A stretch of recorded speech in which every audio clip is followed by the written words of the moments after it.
What is up, guys? Today I thought we'd do something a little bit different. Instead of just snipping some stream highlights, sticking them together, I figured it'd be quite cool, quite interesting to go over this recent Dragon Ball event I was in.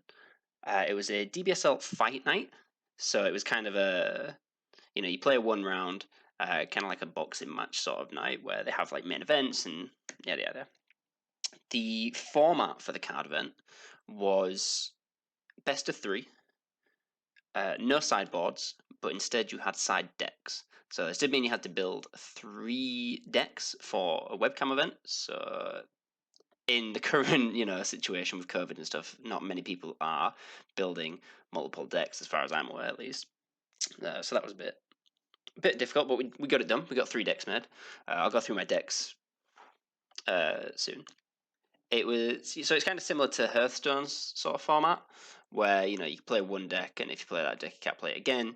The picks were blind as far as deck picking went, so I didn't know what decks my opponent had. Faisal, nice guy. He didn't know what decks I had. So, and the only time we found out what deck we were playing against each other was when we put the leaders down.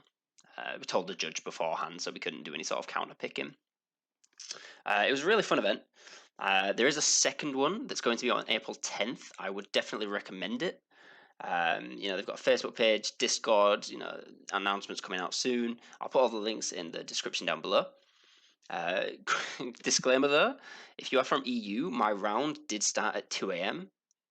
It was quite, I was quite tired, but I was excited for it, so it kind of kept me awake. I do think they're going to consider starting a bit earlier this time. If they get more EU attendances, or at least have the EU games a bit earlier. So like I say, it's open for everybody, NA and EU. So if it's something you'd be interested in, it's completely free. It's not super heavy on the price, and it's a new sort of event. It's a fun one, a gimmicky event.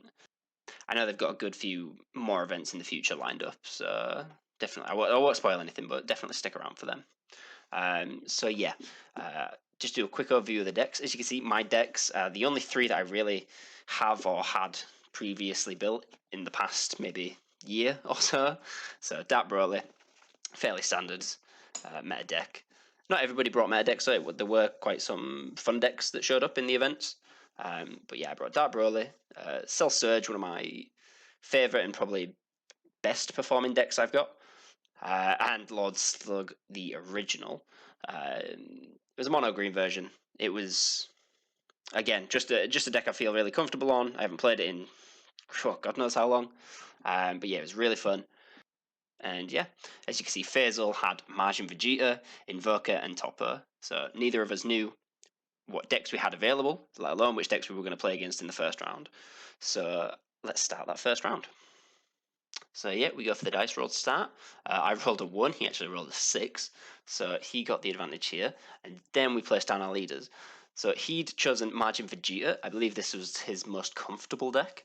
I decided to start with my most comfortable deck, which was Cell Surge. Honestly, I was not looking forward to this matchup. I wasn't looking forward to Majin Vegeta anyway, just because of how aggressive it can be. And I know not many of my decks are too great with aggression. But yeah, I just felt comfortable with Cell. I was not looking forward to this matchup. I did think I would lose this one. Spoilers, we might not lose this one. But yeah, we draw his hands, do his mulligans. The main thing I want to do in this matchup is basically go aggressive to kind of knock him down a few, so he can't, use all of his self-awakeners that get double strike or crit or whatever else he might have. What I do want to be able to do is combo safely and make sure that I don't take any unnecessary damage. Like I say, it was 2 a.m. So once we get to this first round, you'll see a little bit of a misplay here and there, forgetting to attack and things like that. But yeah, so let's get into the game. Oh, and also we have our phones on the side just so that we can look up any cards, so that basically our hands don't go off the camera, don't go onto the laptops or computers or whatever. Just keep them on camera at all times. And then if we were looking up a card, we'd show them on screen.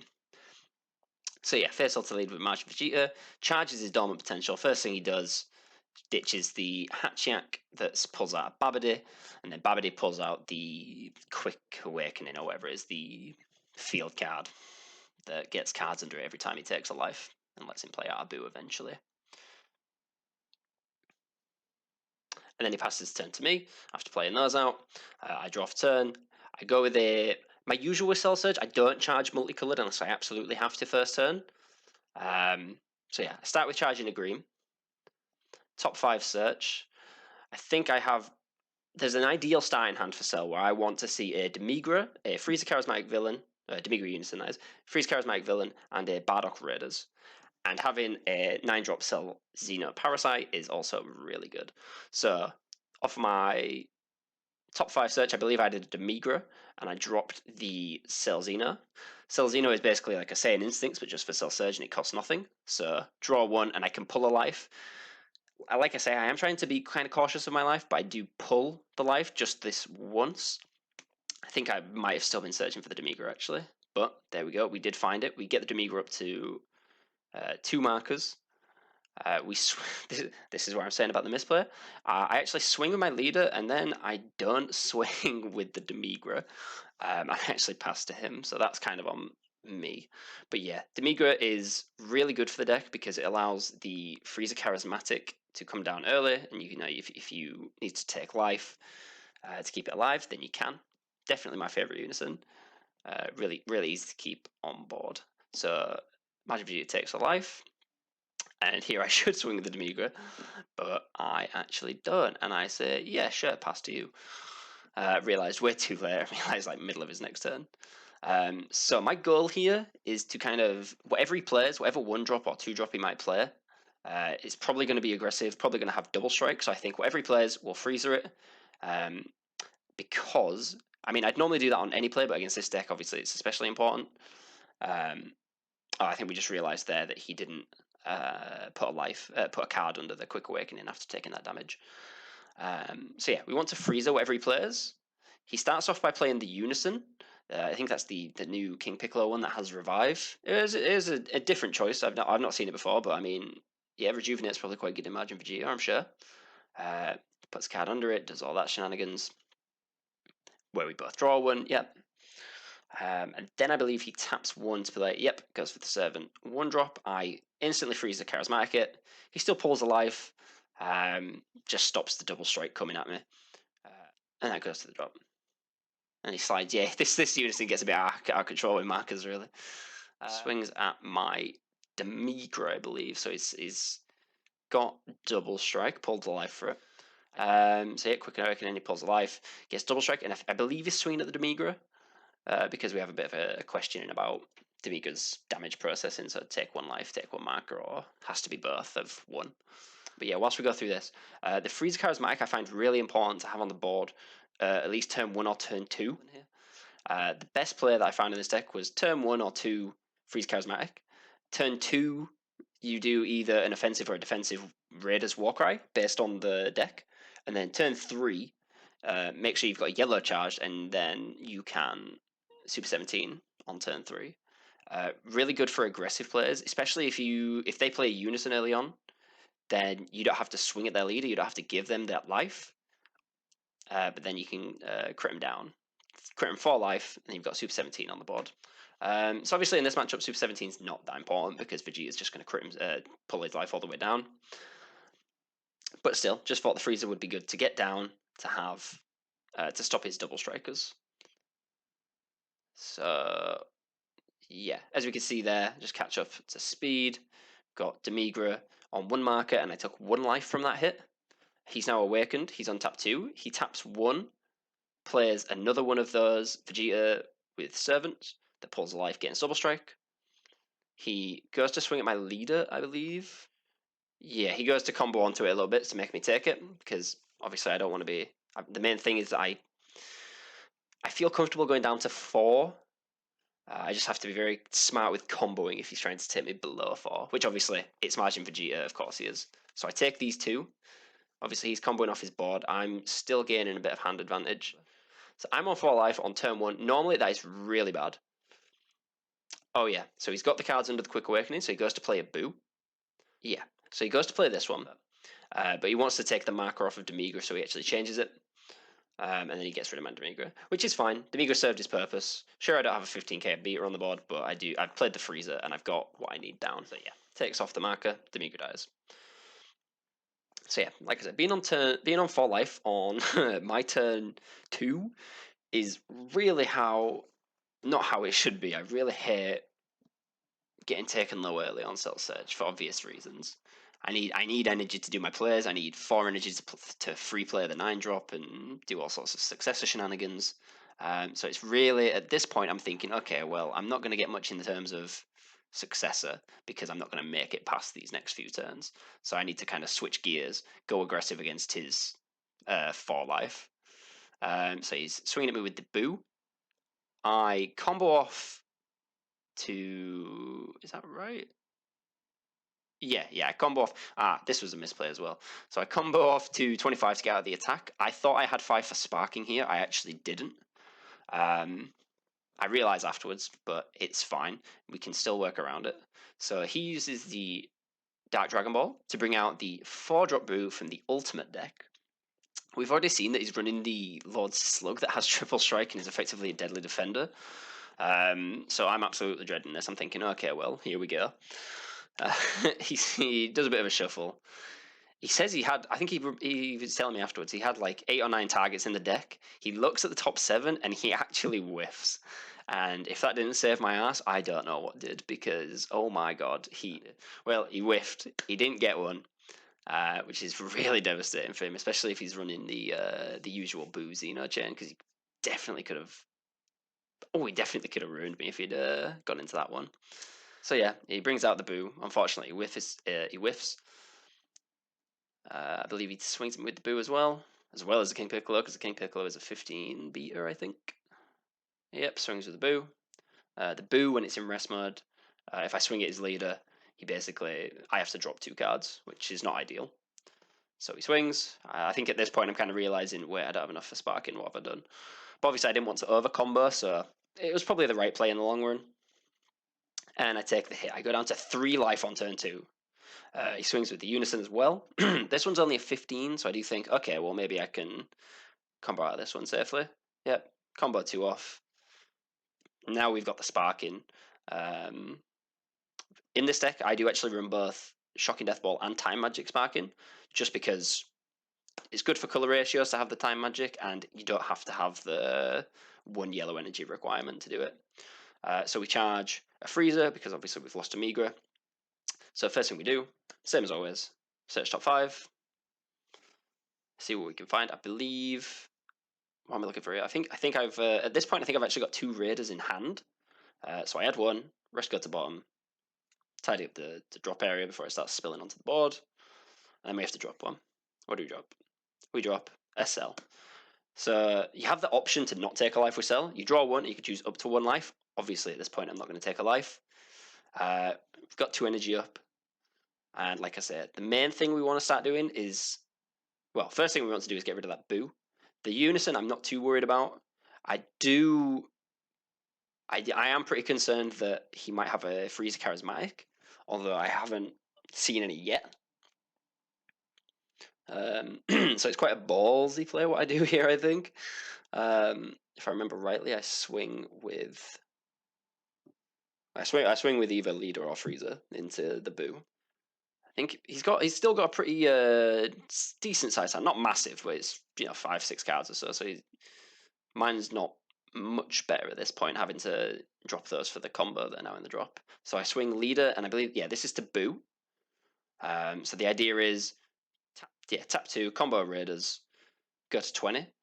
One thing I could have done here is if I had I can't remember if I did have the right cards in hand or not, but if I surge here, give me that extra 5k, get it to 25.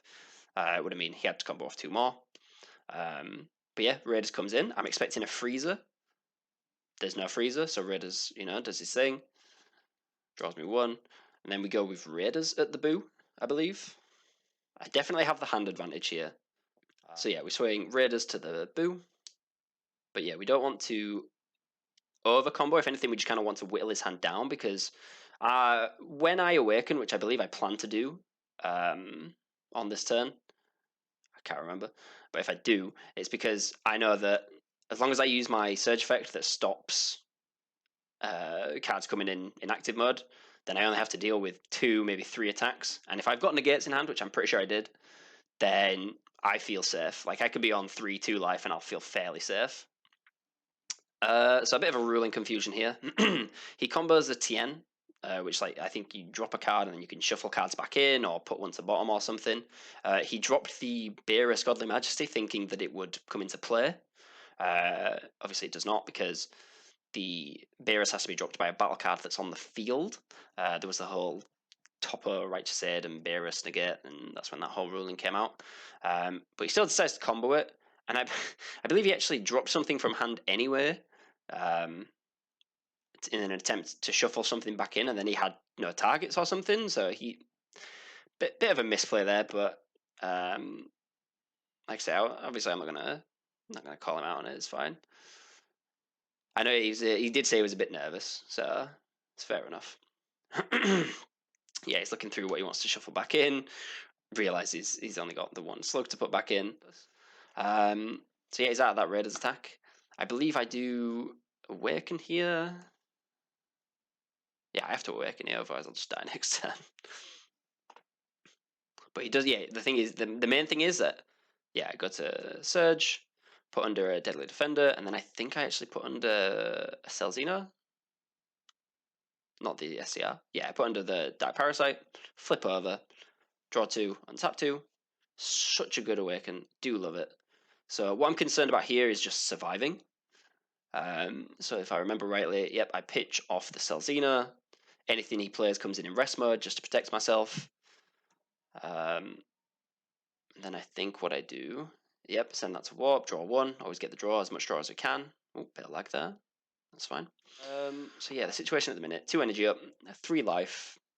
Have to deal with at least 3 attacks, one of which is the leader's double strike. But I do have a significant hand advantage at this point, so I feel fairly confident that I can negate / combo out of whatever else he might have. So I don't think he decided not to charge there because his hand is so small, which is fair enough. You know, he's Majin Vegeta. He doesn't need any costly plays. He's mostly just 1-drop self awakeners who get double strike. Uses the leader ability, pulls a life, draws a card, gets 5k and double strike, I believe. So what I think he tries to do now is tries to force me down to 2 life so that he can shotgun me with the leader. So he swings Piccolo to my leader. I believe I say no negates here, just because it's a 15k. All it takes is 1 5k combo for me to get out. He does an extra 5k to take it up to 20. I think I have a super combo in hand. Is it Giro? Oh, it's Paragus, even better. So with Paragus super combo, draw 2, warp 1. And that gets us out of that attack. Paragus super combo is so good. We warp a Tyrannical Blow. That's one of in the deck. Just to get rid of those pesky unisons, really. Or, well, not get rid of, sorry, but to negate the effects of the unisons. He swings at my leader with Boo. Boo is a 20. Whether I negate or not will depend on if I have another super combo in hand. He goes for the super combo to take it up to 30. So he's really trying to dig and trying to push this damage through, because then obviously I'll be on 2 life. I think at this point I still have a big enough hand. Yeah, look at that. I have such a big hand compared to his that I can safely combo out and still feel comfortable. Because again, this leader ability that, you know, anything he plays from now on is in rest until the start of my next turn is just insanely good for keeping me alive. So you can see 30 from Boo to my lead. So I tap 2, another Raiders, and that puts me to 25. And then I think I have another super combo. Oh no, I just go for 2 more. And the Saiyan Instincts in a cell, yeah. So that gets me to 35, and then I'm out. I put the Raiders in the drop, realize that doesn't go there. It comes in, draws 1. There we go. So yeah, we saw quite a few Raiders this game, and that'll be relevant later. You'll see why. Uses Unison ability, which, I mean, I'm not going to complain about. He wants to knock it up, that's fine. Yep, so we both draw 1. I mean, I'm not going to complain about having more cards in my hand at this point. He's on 3 life. I have to get through the Boo, but that's fine. Puts another card under, which is just insane. It's like, the fact that this unison's on maybe what 5 markers or something like that. Can't really tell from the quality, but yeah, high markers, and you know if he's got dormant, that's just going to be annoying. Oh, he's rejuvenating. Oh wait, what did he just? Oh no, the +1 gives it rejuvenate, right? I'm pretty sure. Yeah. Cool. So yeah, he rejuvenates, gets himself a life back. Fair enough. Good play. He wants to be safe. I've got 2 double strikers on the board, so he's definitely going to want to be playing a bit on the safe side. He goes with the leader. I think he swings at my leader. And then like I say, I have that sparking. So I pull one. Shocky death ball. Easy peasy. On 2 life. Fairly comfortable. He can't swing with anything else. So I don't know what else he's going to do this turn. Yep, he passes. So restands. Draw for turn. Charge. I mean, in a regular situation, I'd obviously charge a yellow. I don't think I do in this case because there's no point in me successoring for anything. The Super 17 does not win me the game here. I know what does win me in the game. It's in my hand. So we've got thinking about what to charge, determining whether it's worth charging that extra yellow or if it's just going mono green. Yeah, we charge quick sweep 17. So just going all green. Not bothered about successor. But we know that we kind of have to go for game here because we are on 2 life, and he doesn't have any cards in hand. He's got, I think that's 3, maybe 4 cards in hand. It's something like that. I think there's one point where I kind of just realized that it's just kind of game. Still thinking what to do. So first thing I do, I know, is swing Bardock into the Boo because we still don't want to be dropping 2 cards from his hand. First thing he does is Dormant and drops 1. So drops Beerus. He's down to 1 card in hand. So, I mean, this is Bardock to Boo. Combat's still going because it's dormant. So we tap 2, combo another Bardock. We are getting Monkey City here. Let's go. So that's 30 to his 20. The only way he can get out of that is if he's got a super combo that draws without having the bottom deck one, which he guess he doesn't because Boo's dead. 3 monkeys on the board. He's got 1 card in hand. He's on 4 life. And off that monkey draw there, I'm pretty sure I got what I needed, which you're about to see. I use leader ability to make him drop his last card. And then we do a bit of a show. We can only attack 1 more time for the turn. That's more than enough. We got 4, 8, 12. Straight into Selzina and swing for game. I got Selzina off one of those last few draws there, which was pretty fantastic. Otherwise, I've had to kind of done a bit more hand manipulation through the Bardocks and so on. But yeah, that was game 1 of my Fight Night round. Like I say, it's best of 3. Cell versus Majin Vegeta. I absolutely love Cell Surge. I'll absolutely be playing Cell Surge in the future because a certain Battle Evolution booster is not out over here yet, so we can't touch anything from that. Not salty, I swear. But yeah, so I took the first game, and then we moved. Oh, there it is. I took the first game, and then we moved on to the second game, which I will have up next week. Yeah, next week. Some point between now and next week. And that one is going to be a good one because it's my old favourite Slug versus his Topper. Yeah. Thank you very much for watching, guys. Like I said, be sure to check out the DBSL Fight Night events. They were good fun. I'll put all the links down in the description below so that you can check it out for yourself. And like I said, I do know they have got some good plans for the future that we should definitely keep an eye on. Yeah, thank you all very much for watching, and I will see you in round 2. All right, bye guys.